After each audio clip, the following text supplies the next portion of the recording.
Blog Talk Radio. Thank you for being here. I do have a question for you. This is Let's Talk. This is a spot. I like it a lot. Stressing a lot. A lady is hot. I'm bringing it down. I wiggle around. I'm touching the ground to the beat that I found. Haciendo. Haciendo. Bajaha. Bajaha. Nigarando. Nigarando. Nigarando. Nigarando.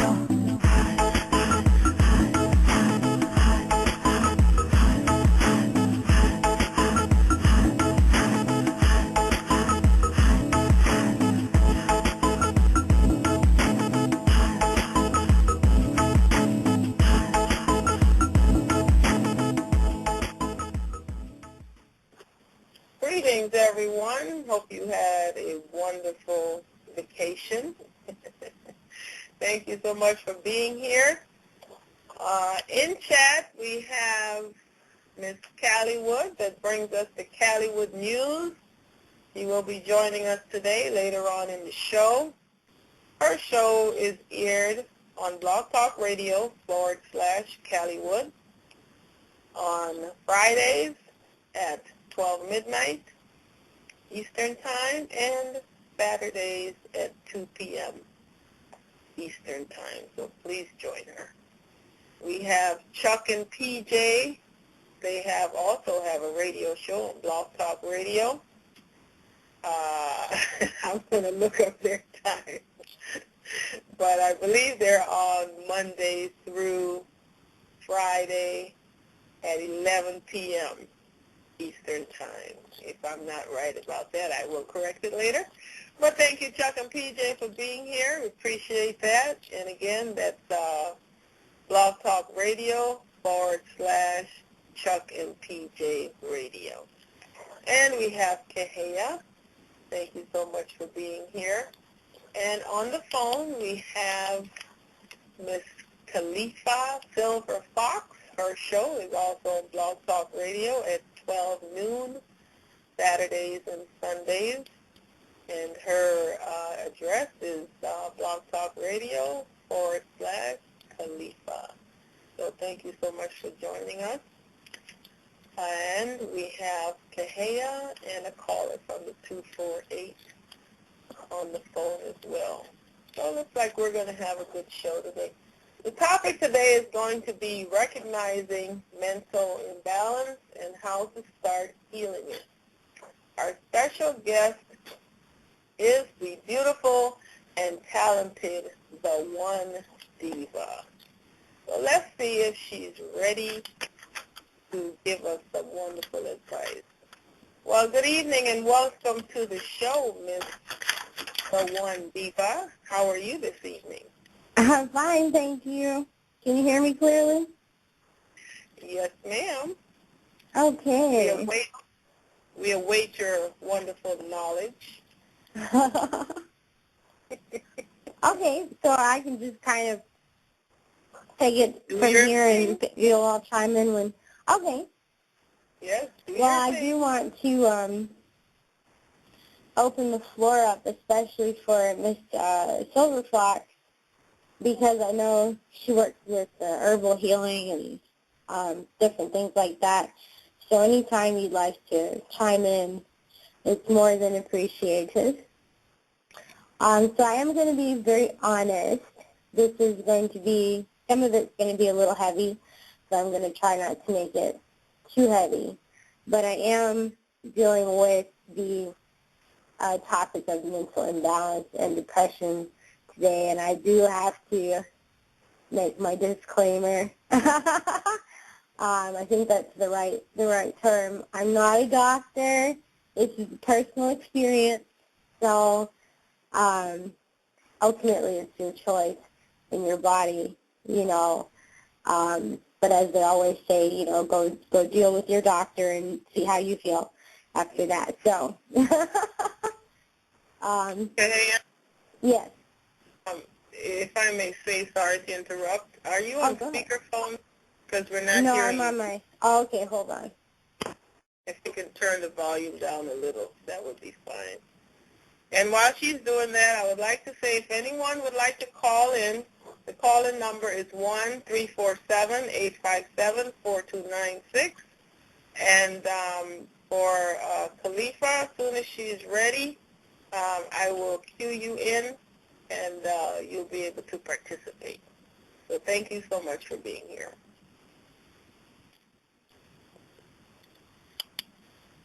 Okay. Hey, Can you hear me now? Yes, ma'am. Okay. So I'm just going to start with the beginning. Hold on.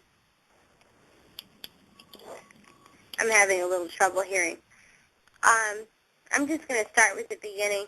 And the first step is recognizing that something's wrong.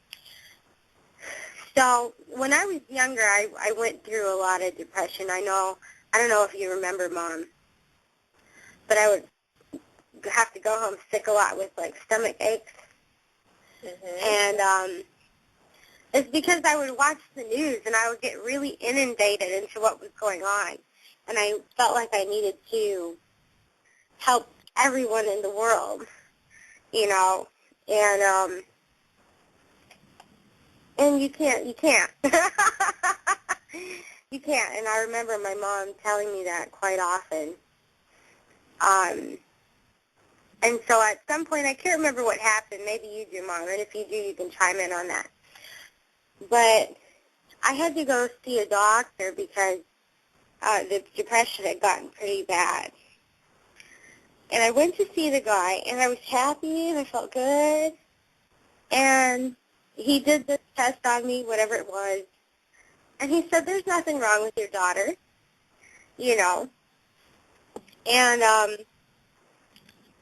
I forgot what you had decided to do after that, Mom. But one of the things that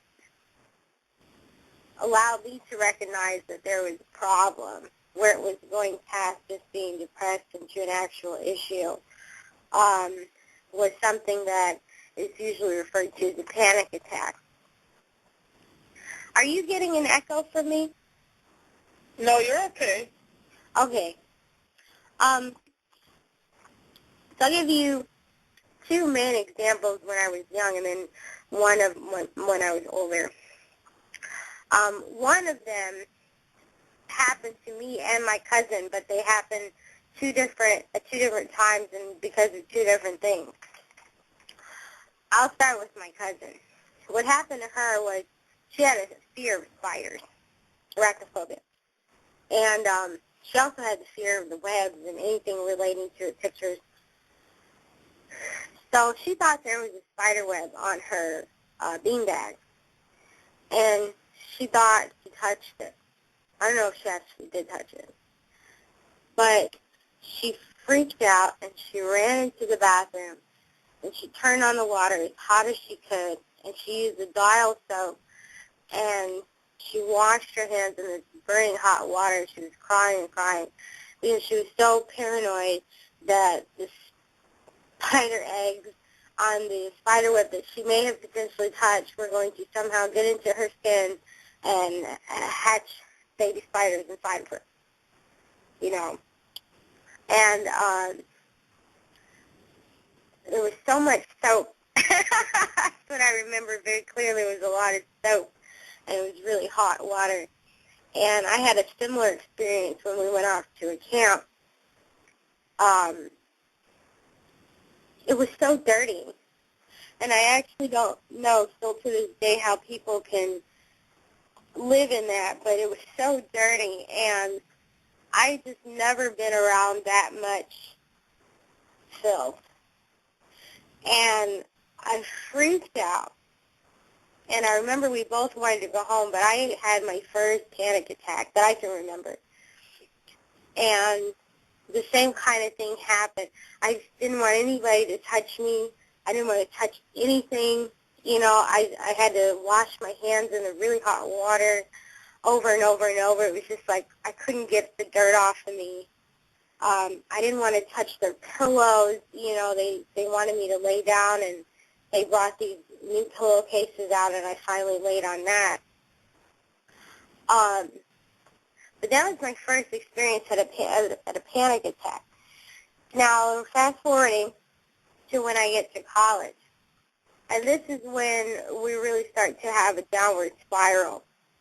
And see, it's not a linear, consistent thing. It's kind of sporadic here and there,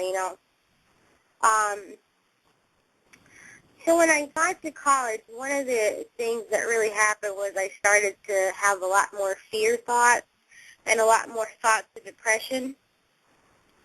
And it got to a point where I had started hurting my body.